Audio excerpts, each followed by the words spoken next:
What's going on, everyone? Real Red Politics, and welcome back to another video on my channel. Today we're going to be discussing the court case that's just finished in the state of Arizona in regards to Kari Lake v. Hobbs, and this is going to take into a couple things. This is going to take into account what Kari Lake's next actions are, which I'm sure a lot of you are familiar with, and we're going to kind of take into account what I agree and what I disagree with.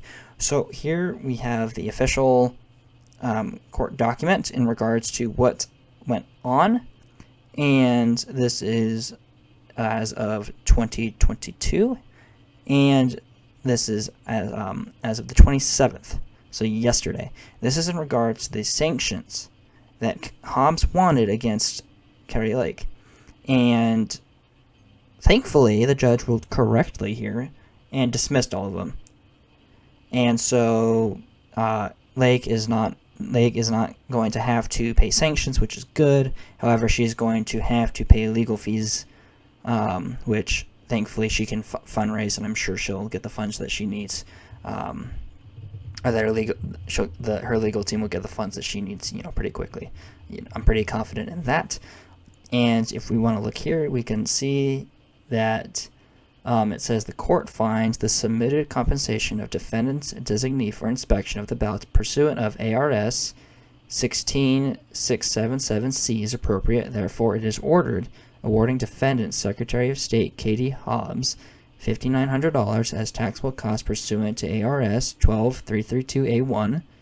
It is further ordered awarding defendant Governor-elect Katie Hobbs $22,451 as taxable cost pursuant to ARS 12332A1. It is also ordered awarding defendant Governor-elect State Katie Hobbs $4,689.50 as compensation of her appointed representative for inspection of ballots pursuant to ARS 16677C. And it continues to go on. And the last line here, it says, it is hereby ordered confirming the election of Katie Hobbs as Arizona Governor-elect pursuant to ARS 16676B and entering final judgment in this matter pursuant to Rule 54C, Arizona Rules of Civil Procedure. So, basically what this is saying is, as of right now, Kari Lake has to pay legal fees. I don't know if she's going to appeal that, so to speak, and that's why I say as of right now, if she does appeal it and it gets overturned, it's very possible she doesn't have to pay legal fees. But as of right now, at least her legal team is ordered to, pay these legal fees. And so I want a couple things here. We're gonna take a look at Kari Lake's response and what her next steps are, or what she's planning on doing. So, I went onto the Twitter because I was curious, and I found a tweet that, I agree with. And this is the official campaign of Kari Lake. It says, "At Katie Hobbs is an empty vessel. She stands for nothing. She ran on nothing. She did nothing. She won nothing. She was gifted the governorship because she can be controlled. She will do as she's told." I agree with that, because think about it. She did not campaign. She refused, not that, stuff came up. No, she refused to debate Kari Lake because she knew she could take the election from Kari Lake. Now, everything considered, I believe that there was enough evidence to overturn the election in Kari Lake's favor. I didn't hear the whole trial, but I heard enough. And I believe, especially when it comes to the misprinting, 19-inch, text and 20-inch margins, or that whole situation, whatever went on there. And I don't believe that was accidental. I believe that you have to physically change that. I mean, in my opinion, I'm not a huge tech person, but I don't think that it's an accident.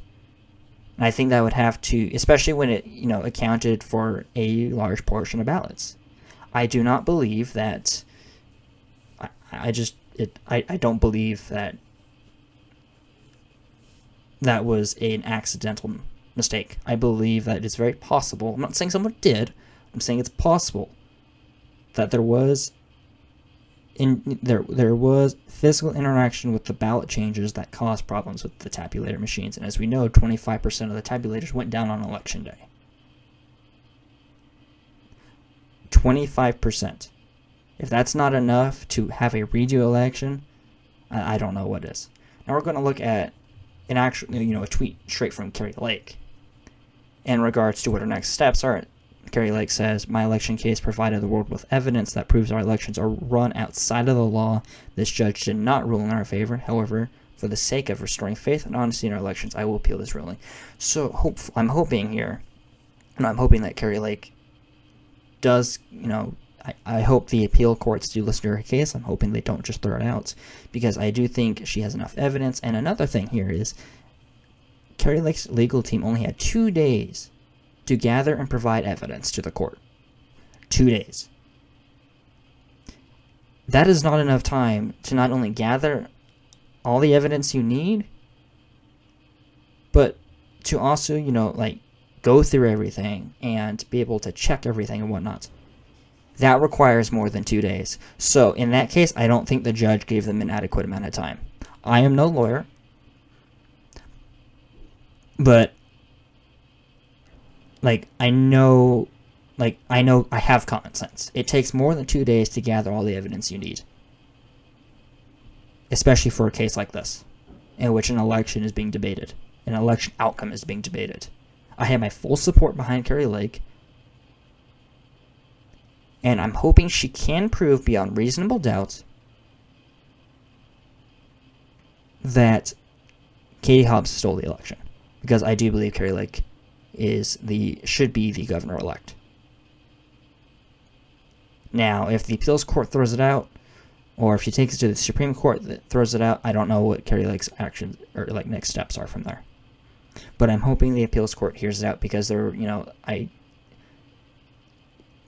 know that judges are supposed to be impartial, but in my opinion, there was enough evidence to change the election.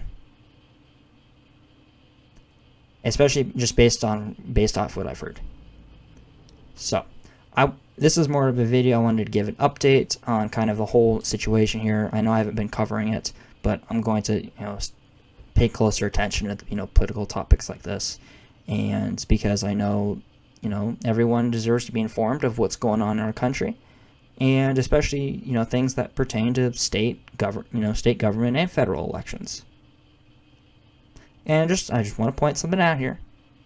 Interesting how Maricopa County is the same county that had problems in the 2020 presidential election as they do here in the 2022 election. So, for a quote-unquote governor-elect, Katie Hobbs, who didn't campaign, who literally refused to debate Kari Lake because she knew she didn't have to do anything. Anyways, this is more of an opinionated video, but I was also kind of giving you an update on the whole Kari Lake court case and everything going on. So thank you guys so much for watching. If you guys did enjoy the video, be sure to leave a like, comment, subscribe. Please, it helps my channel. If we can get to 300 subs by the end, if we can get to 300 subscribers by the end of January, that would mean a lot. So thank you guys so much for watching, and stay tuned for more political content coming your guys' way.